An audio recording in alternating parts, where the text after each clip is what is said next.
Mucha gente piensa que aprender historia es una pérdida de tiempo. Por 3 motivos, principalmente. 1, no da dinero, porque no es ni un bien ni un servicio que puedas vender, así que no es útil. 2, también se dice que el conocimiento de la historia no te va a cambiar la vida, y no va a hacer tu vida mejor, así que ¿para qué perder el tiempo sabiendo lo que hicieron algunos señores décadas o siglos atrás? 3, por último, también se puede alegar que la historia no da trabajo salvo que seas profesor de historia, como si las facultades de historia fuesen una especie de estafa piramidal que solo existen para que puedan seguir entrando más alumnos de historia y dar un sueldo a esos profesores de historia. Pero eso es mentira, todo el mundo sabe que eso es la facultad de periodismo y la de filosofía. En primer lugar, porque no todo lo que es útil da dinero o es un negocio, como pasar el rato con tus amigos y pedirte unas pizzas. De hecho, ahí pierdes dinero.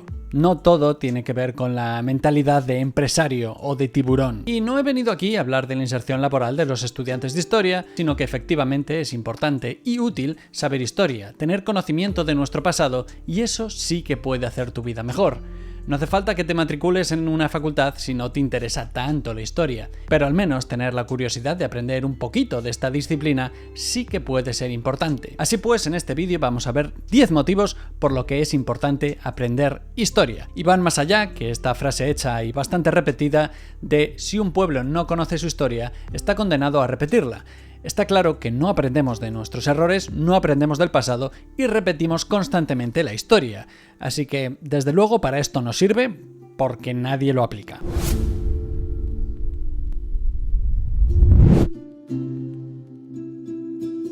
Uno, para que no te engañen los políticos.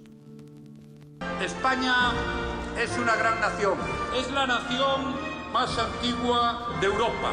Este es para mí el motivo más importante. Los políticos, da igual en qué lado están, tanto si es lo que tradicionalmente consideramos de derechas o de izquierdas, da igual el color, el símbolo, la bandera, son políticos y usarán la historia como cualquier cosa para su propio beneficio. Os pongo algunos ejemplos y empiezo con Vox, que es el partido que en España tiene representación en el Parlamento y es lo que se considera a la derecha de la derecha, muy a la derecha. Cada aniversario de la toma de Granada ponen tweets como este.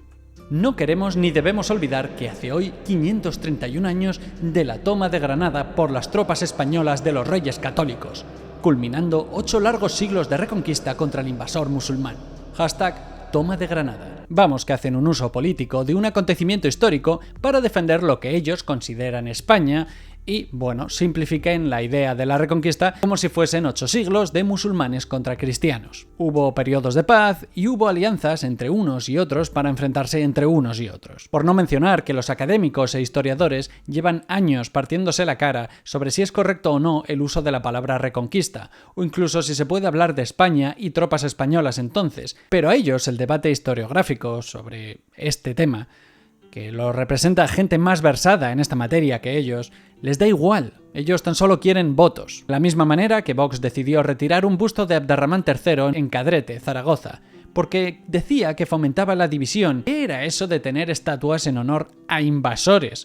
Cuando Abderramán III era hijo, nieto y bisnieto de hispanos. Y el tema de invasión, cuando llevan siglos asentados, también es algo que hay que debatir y que los historiadores están ahí partiéndose la cara. Yo aquí no tomo posición, solo digo que ellos toman posición para justificar sus ideas políticas. Ante esto, muchos desde la izquierda también decían que Vox eran tontos, porque claro, decían que qué ignorantes son porque habían retirado la estatua de alguien que consideraban moro e invasor, y que sin embargo alegaban que era un tío muy español porque además, según las fuentes, era de piel blanca y pelirrojo. Así que sí, vamos a reírnos de Vox, que son unos paletos, mientras decimos que, bueno, que para ser de España tienes que ser ario. Eso es bastante racista también, ¿no? Pero tranquilos, aquí doy para todos lados. Yolanda Díaz, vicepresidenta de España, ministra de Trabajo y Política de Podemos, el partido que se considera a la izquierda de la izquierda, escribió este tuit en abril de 2023. Los comuneros soñaron con una Castilla más justa, igualitaria y al servicio de la gente común. Hoy rememoramos su lucha contra las injusticias y a favor de la libertad, porque es también la nuestra. Hashtag Villalar 2023. Bueno, los comuneros castellanos no buscaron una especie de protoestado igualitario en favor de las buenas gentes populares, sino que querían ser gobernados por la reina Juana y no por su hijo y su corte de flamencos. de Flandes, no los animales, en cuyo caso sería comprensible no querer ser gobernado por ellos. O sea, era una revolución motivada por el descontento de las élites burguesas que veían alterados sus privilegios. No eran comunistas siglos antes de que existiesen los comunistas pensando en el bien del pueblo, porque en realidad el pueblo les daba lo mismo, ellos eran políticos. Pero insisto, voy a dar para todos los lados. Aquí tenemos a la presidenta de la Comunidad de Madrid, Isabel Díaz Ayuso, del PP, del partido de lo que consideramos tradicionalmente como de derechas, en la celebración del Día de la Comunidad de Madrid el 2 de mayo, diciendo que España tiene 2000 años de historia.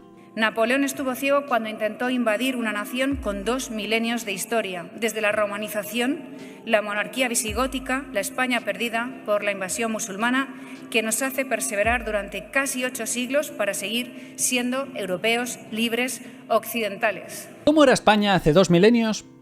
Así, no había España.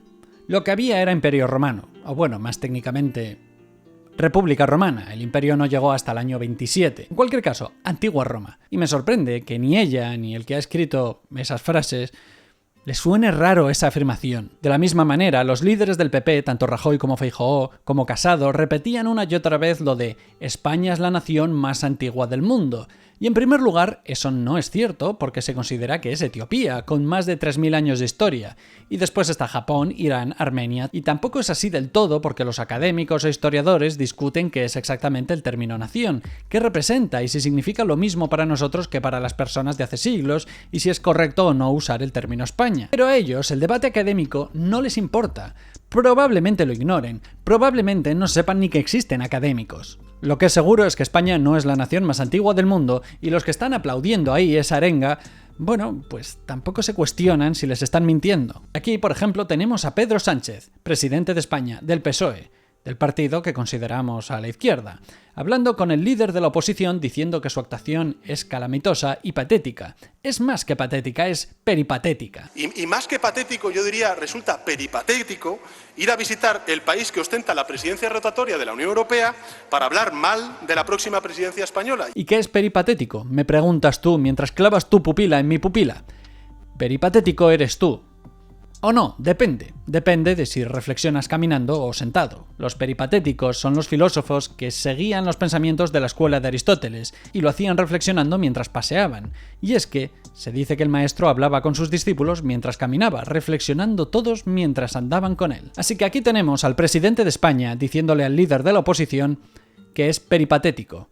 Es decir, le está recriminando al líder de la oposición que está reflexionando mientras anda. Y eso no debería de ser malo. Es más, invito al presidente de la oposición a que reflexione andando sobre cuántos años tiene la nación española. Aquí tenemos a la política española Soraya Sáenz de Santamaría en 2011, entonces en la oposición, echándole en cara al gobierno que no debía presumir de que el paro hubiese descendido en abril. Sí, señor Rubalcaba, el paro baja en abril. Y bajará en mayo y junio. Igual que los días son más largos, las temperaturas más altas y el sol brilla más. Luego ella llegó al gobierno y ¿sabéis de qué presumía en abril unos años más tarde? Sí, exacto, de que había bajado el paro. Pues imaginad si la manipulación es así con historia reciente de unos lustros o décadas, imaginad cuando ha pasado siglos y nos cuesta tener las herramientas para defendernos de estas mentiras. Y aquí no me voy a meter en todas las opiniones de los políticos sobre la guerra civil española porque me da pereza y creo que el primer punto está claro. Los políticos falsifican la historia para sus propios intereses y es importante tener herramientas para protegerse. 2. Crear espíritu crítico. There's a condition in combat, most people know about it. In the First World War, that condition was called shell shock. And the Second World War came along and the very same combat condition was called battle fatigue. Then we had the war in Korea in 1950, and the very same combat condition was called operational exhaustion. Then, of course, came the war in Vietnam. Very same condition was called post-traumatic stress disorder. I'll bet you if we'd have still been calling it shell shock, some of those Vietnam veterans might have gotten the attention they needed at the time. Esto está relacionado con lo anterior, aunque es mucho más sutil. Sí, me voy a meter con los políticos de nuevo, pero el hecho de plantearte lo que dicen los políticos porque no tienen conocimientos de historia te lleva a cultivar ese sentido de espíritu crítico. El hecho de recordar la historia no solo evita que los políticos nos la cuelen o cualquier persona muy politizada, porque los palmeros de uno y otro partido son igual de pesados o más que los propios políticos, sino que también nos enseña a cuestionar las cosas. Y me refiero a cosas más sutiles, no me refiero al punto anterior, que es un uso torticero y barato de manipulación de la historia. Me refiero a cosas más civilinas. Imaginad que la economía de vuestro país se estanca. Si me ves desde Argentina, creo que no hace falta que imagines mucho. Pero imaginad que hay una crisis. Pronto se escucharán términos de recesión, desaceleración económica, y entonces yo me acordaré del presidente de España, Rodríguez Zapatero, que estuvo haciendo piruetas dialécticas para no decir la palabra crisis. Un ciclo bajo, con un ajuste duro, crisis, para todos los que les gusta llamar crisis. ¿Realmente en crisis, según sus palabras? Mire, cada uno puede opinar para considerar cómo es la situación económica como quiera. Es decir, hay gente que habla de crisis, yo la respeto. Y no era cualquier crisis bancaria, era la crisis bancaria de 2008. El espíritu crítico nos alerta de los eufemismos, que son utilizados por políticos, sí, pero también por medios de comunicación y también por empresas. Ahora, en las multinacionales, tu jefe ya no es tu jefe, sino que es tu manager. Tú no eres un subordinado, sino un colaborador. Pero al final, él es quien te puede despedir cuando deciden mover la empresa a un país donde es más barato explotar a la gente. Perdón, es él quien puede desvincularte de la empresa cuando deslocalicen los servicios. Los eufemismos se han usado sin piedad a lo largo de la historia, y sabiendo historia, sabemos que cuando hablen de movilidad exterior, en vez de "se nos van los jóvenes que hemos formado a otros países porque aquí no tienen oportunidades", sabemos que nos mienten. Dar de baja o despedir en diferido en vez de mandar a la calle a uno de los nuestros que se ha inflado a robar.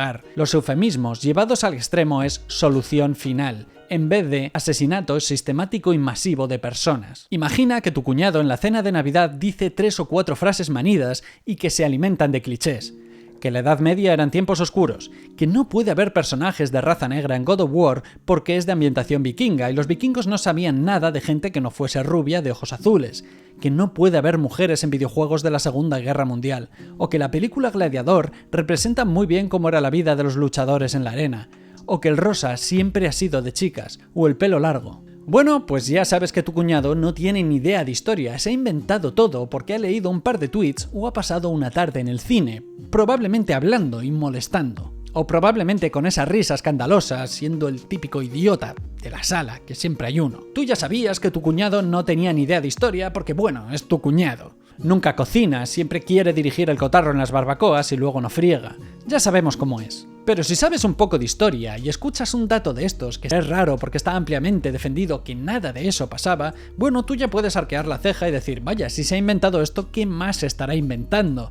Así que ya estás alerta para saber si te la está colando o no. Tienes sentido crítico. Y cuando hable de política, de sociedad, de historia, pontificando y asegurando que sabe de todo, pues tú ya tienes las herramientas para defenderte. Saber de historia te permite refutar a todas esas personas que alegremente afirman cosas como: no hay ningún país del mundo en el que pase esto. Jamás en la historia se ha visto lo que ha pasado aquí. El mundo ha sido muy variado y diverso a lo largo del tiempo. Y conocer historia nos ayuda a que cuando alguien diga "esto siempre se ha hecho así", bueno, pues realmente se está refiriendo a un determinado tiempo, probablemente unas pocas décadas, en un lugar muy concreto y no en todo el mundo. 3. Conservar tu trabajo, no quedar como un idiota y no hacer perder mucho dinero a tu empresa. Индонезия, части Япония, Корея и так далее. Поэтому, конечно, нам ни в коем случае нельзя... Si los 2 puntos anteriores no te convencen, aquí va otro. En 2014 la gente se sorprendió porque parecía que la famosa y exitosa tienda de ropa Zara estaba vendiendo disfraces para niños de judíos en un campo de exterminio nazi. Resulta que algún diseñador con 0 nociones de historia decidió crear una camiseta de rayas con una estrella amarilla de 6 puntas en el pecho. En su cabeza era una especie de disfraz de sheriff con la famosa placa de los guardianes de la ley en el viejo oeste. Pero el parecido con los uniformes de los judíos durante el Holocausto, con una estrella judía incluida, era excesivo. Es cierto que la orientación de las rayas era horizontal y no vertical, pero igualmente el parecido era enorme. Y fue la empresa Zara y se puso a vender estos pijamas en todo el mundo, incluido Israel. Obviamente retiraron esta ropa y tuvieron que pedir disculpas, pero es bastante raro que nadie en la cadena de montaje, desde el diseñador hasta el que cuelga la ropa en la percha en una tienda de Zara, pues ninguno supiese nada sobre el Holocausto. De la misma manera, en el cumplimiento de la Ley de Memoria Histórica, que pide eliminar cualquier símbolo que represente la dictadura de Francisco Franco, en el Ayuntamiento de Cáceres, gobernado por el PSOE, eliminaron en 2010 un escudo que era el emblema de los Reyes Católicos, que algún iluminado pensó que como tenía un águila era el símbolo franquista. Pero no era lo mismo. Luego hubo instituciones que se quejaron y tuvieron que ponerlo de nuevo, pero ya habían hecho perder dinero y tiempo a los empleados que estaban quitando y poniendo eso. Dinero nuestro, por cierto. Y en un mundo cada vez más globalizado, donde una enorme cantidad de personas trabajan en oficinas, tienen meetings, con gente de otros países, está bien conocer un poco de cómo ha sido el mundo, no sea que la líes. Recuerdo estar en una reunión con varios amigos mientras hacía Erasmus en Malmö, en Suecia. Un español tuvo a bien afirmar que los turcos eran árabes, y lo afirmó delante de ellos, alegremente, lo que ofendió bastante a los turcos, porque no son árabes. Imagínate hacer esta afirmación en una reunión de empresa. En Turquía, pues, se habla turco, no árabe. Este mismo español, en una reunión con estudiantes alemanes, dijo que se sabía el himno alemán, y él, que había visto alguna película, pues bueno, me entonó el himno nazi. El himno que modificaron después de la Segunda Guerra Mundial, eliminando algunos versos porque era demasiado nazi.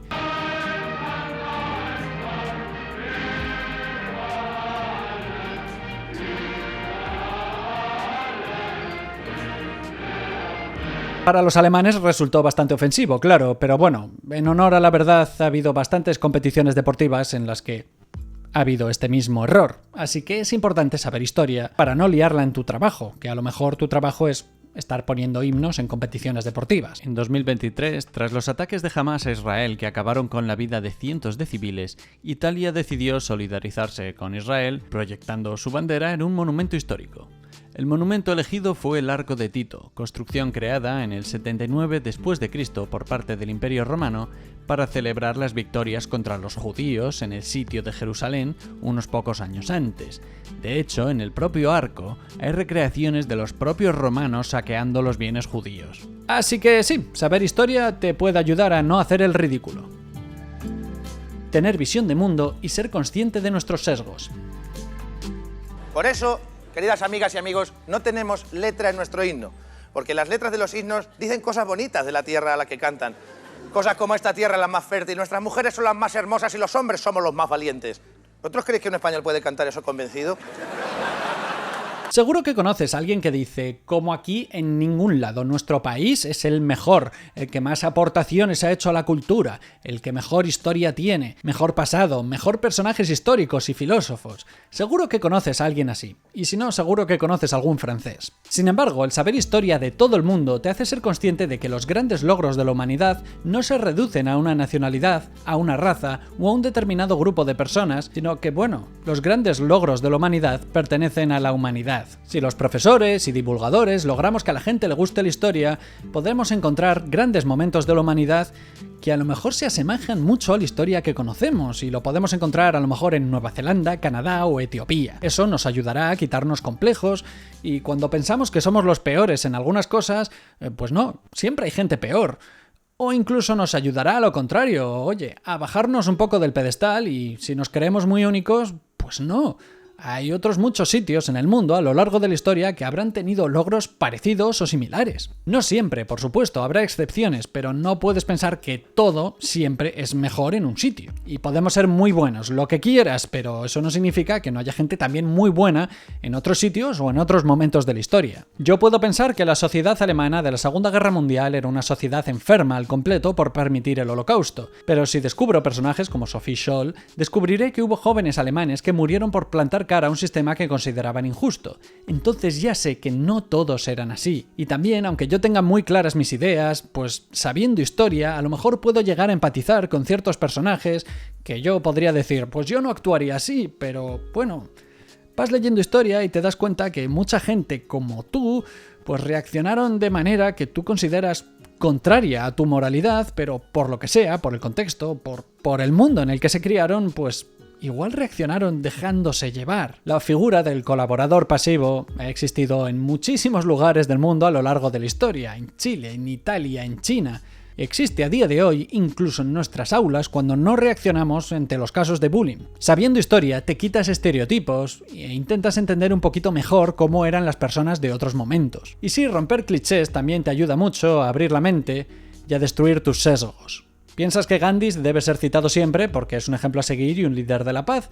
Bueno, también está bien saber que era bastante racista, le gustaba dormir con menores desnudas y en la India ha sido uno de los grandes promotores de la eugenesia a base de esterilizaciones masivas que mejoraban la raza, supuestamente. ¿Lincoln abolió la esclavitud en Estados Unidos? Sí, pero también se negaba en principio a reclutar negros en el ejército con la excepción de que solo los que fuesen especialmente inteligentes pudiesen llevar armas, y una vez liberados mandaría a los ex-esclavos al sur de Haití. ¿Que es terrible que la Alemania de la Segunda Guerra Mundial crease campos de concentración? Sí, pero más bien los perfeccionaron.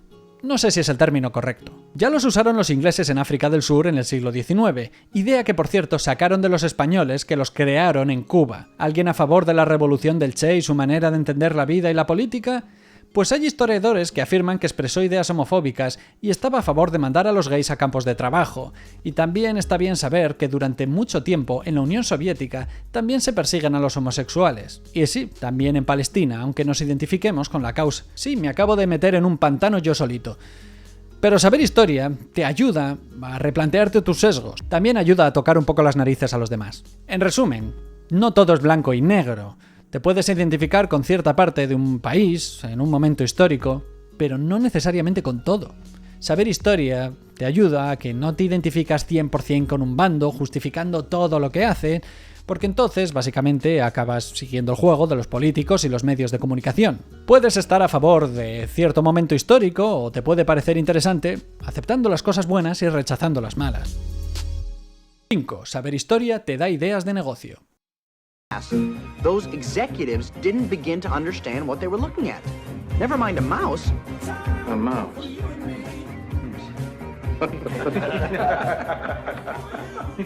You want Xerox to consider something called a mouse? Cuando el Reino Unido mandaba prisioneros a esa gran prisión del mundo que era Australia en el siglo XVII, la mayor parte de los prisioneros morían en el trayecto.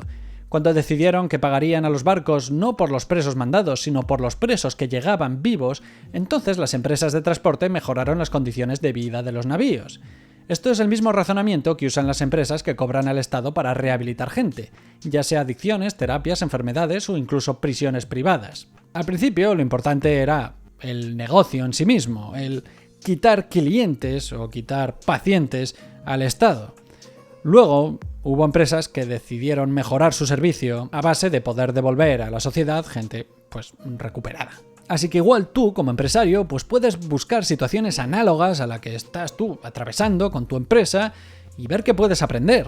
No sé, puedes pensar en Craso, uno de los hombres más ricos de la historia. Él fue el más rico de Roma y fue porque, creó un cuerpo de bomberos que se dedicaban a apagar incendios que ellos mismos creaban y se dedicaba a comprar los inmuebles afectados por los incendios a cambio de que el propietario bajase mucho el precio, pero los bomberos de este cuerpo privado de bomberos le apagasen el fuego. No estoy diciendo que sea moral, simplemente es que este es un caso de negocio muy famoso en la historia y, yo qué sé, puedes sacar ideas. 6. Disfrutar más de la cultura popular. Después de morir los dragones, el fuego valirio fue la clave de todo el poder de los Targaryen. Si te gustan las series, el cine, los videojuegos, los cómics, la música, siempre está bien saber que está lleno de curiosidades y tributos. En este canal hemos visto que, por ejemplo, Juego de Tronos, One Piece, El Señor de los Anillos, Warhammer, son en muchos casos una reinterpretación de nuestra propia historia. Y si ves la batalla de Aguas Negras en Juego de Tronos y alucinas con el fuego valirio y alguien te dice que ese fuego realmente existió, fue el fuego griego y se usó desde la antigüedad hasta la Edad Media, y se perdió la fórmula. Pues entonces alucinas, es muy interesante. O videojuegos como Red Dead Redemption 2, que son una maravilla y descubres que muchas de las cosas que salen en el juego realmente están inspiradas en nuestro pasado. Yo recuerdo ver la serie Narcos y parar varias veces el capítulo para ir a la Wikipedia porque no me creía que lo que estaba viendo hubiese pasado en la vida real. Y sí, pasó, y flipé cuando vi que cosas que yo creía surrealistas realmente pasaron. Hay historia en todos lados, en juegos de mesa, en animes, en videojuegos, en cine, en música.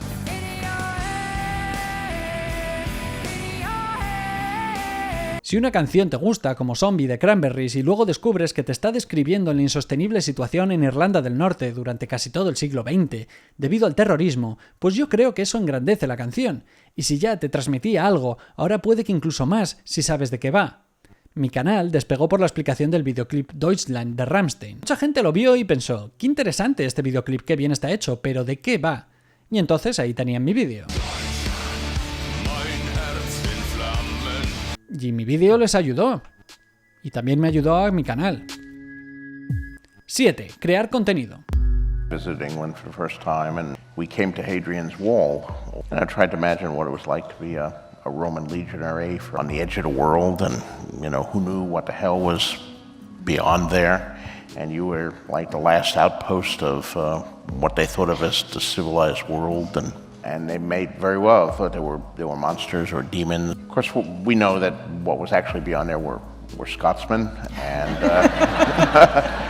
fantasy, you take something real as your root, but you make it bigger and more colorful. So. No solo se puede disfrutar de la cultura popular más si sabes de historia, sino que si tú creas contenidos que pueden ser, productos de la cultura popular, el hecho de saber historia es también una fuente de inspiración infinita. Los creadores de videojuegos, los autores de cualquier género literario, los guionistas, tienen miles de referencias en la historia y la mitología. Y si estás atascado y no te llegan ideas para tu trama, que estás pensando una novela, una partida de Dungeons and Dragons o la trama de un videojuego, mi consejo es busca algún capítulo de la historia que tenga un poco de parecido con este tema que estás tratando, aprende sobre él y seguro que encuentras inspiración. 8. No creerte magufadas. No la estoy vacunando. Creo que las compañías farmacéuticas multinacionales quieren vendérmelas, como si sirvieran para algo. ¿Sabe cuál es otro buen negocio? El de ataúdes chiquititos para bebés. Todos los que nos dedicamos a la divulgación histórica, pues según qué temas nos solemos encontrar comentarios parecidos. Te sale gente hablando del Holocuento y cuestionan el asesinato de millones de personas. Si hablamos de las pirámides de Egipto, te viene gente defendiendo que eso son creaciones alienígenas, creencia que no sé de dónde leches sale y no sé por qué está tan extendida. Si tratamos de historia como una ciencia, es decir, como un proceso científico en el que dudamos de lo que sabemos y estamos reaprendiendo todo el rato en función de las evidencias que encontramos, pues ya te digo, se crea ese espíritu crítico y nos ayuda a defendernos de majaderos. Y también te hace ver que la mayoría de las teorías de la conspiración son chorradas. Si alguien cree que pinchamos a nuestros hijos para meterles microchips o adormecerles y no para prevenir la enorme cantidad de mortandad infantil que había antes, pues probablemente no se replantee nada sobre las vacunas. Y para eso hay que saber historia. Y como a los conspiradores no les gusta la historia, entonces crean una historia alternativa porque, la oficial responde a poderes ocultos mayores y cosas. Que los judíos no secuestraban niños durante la Edad Media, que nadie en la Edad Media ni en la Edad Antigua pensaba que la Tierra era plana, que no hubo maldiciones de faraones y que los nazis no tienen una base secreta en la Antártida, en la cara oculta de la Luna y tampoco en la cima del Everest o en una isla submarina en medio del Pacífico. 9. Para contar curiosidades. You're not just insulting me, okay? You're insulting my family, my culture, and my future bride, Anu. A vegetarian with a master's degree from Cornell whose favorite fruit is pineapple. Now, I'm not sure if this helps, but did you know that pineapples were once so rare that King Charles posed for a portrait with one?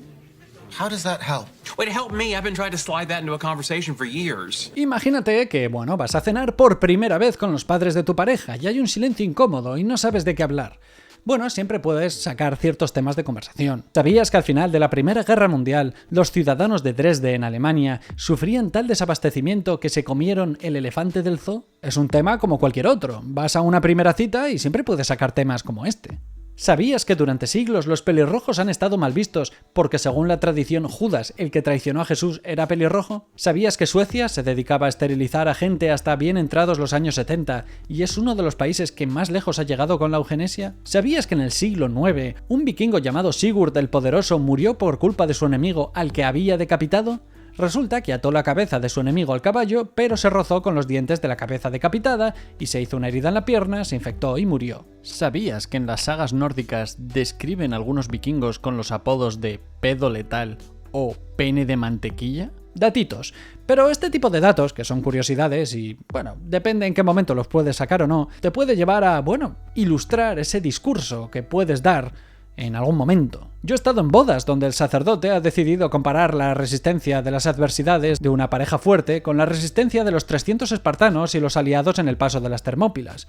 Y lo mismo en discursos en empresas o en discursos en graduaciones. Siempre hay que citar a alguien. Saber historia siempre te va a ayudar a expresarte mejor, porque es muy probable que en el pasado hubiese alguien que quería decir algo más o menos parecido a lo que querías decir tú, y lo hizo bien y de una manera que a ti te gusta y te puede servir como influencia. Y además puedes quedar como un tío muy culto. 10. Para mejorar el futuro. Sí, saber nuestro pasado, en teoría, nos ayuda, frase cliché, a evitar los mismos errores. Pero podemos enfocarlo de otra manera, no es repetir lo que hayamos hecho mal, sino tratar de mejorar nuestro futuro y la vida de las siguientes generaciones. También saber historia nos ayuda a encontrar sentido de identidad, a conocer más sobre quiénes fueron nuestros antepasados, también nos hace respetar y valorar los esfuerzos de nuestros antecesores, y gracias a ellos sabemos dónde estamos. Bueno, todo esto ya lo sabes, y es un cliché, pero no deja de ser cierto. A ver, no sé hasta qué punto saber historia te va a hacer conectar espiritualmente con ese pastor de hace 1500 años que también estaba arando las tierras donde tu abuela tiene una casa. Pero bueno, también son motivos bastante buenos. Dicho esto, ¿qué opinas tú? ¿Por qué es importante saber historia? Te leo en comentarios. Recuerda que tengo Patreon, puedes apoyar este canal para que hablemos de serie, de cines, de videojuegos, de música, de todo lo que nos gusta relacionado pues, con literatura o con historia. Puedes seguirme en las redes sociales, en los directos de Twitch y compartir este vídeo entre gente que sepas que le gusta la historia o entre gente que sepas que es un cuñado que está repitiendo frases hechas todo el rato. Muchas gracias a todos los que me estáis viendo, especialmente a los Patreons, en especial a los que veis en pantalla. Ellos son los que más esfuerzo hacen para mantener el canal a flote. Así que muchísimas gracias. Podéis apoyar el canal comprando mi libro Cultura Geek o también mi novela La calle de las mentiras. Muchísimas gracias.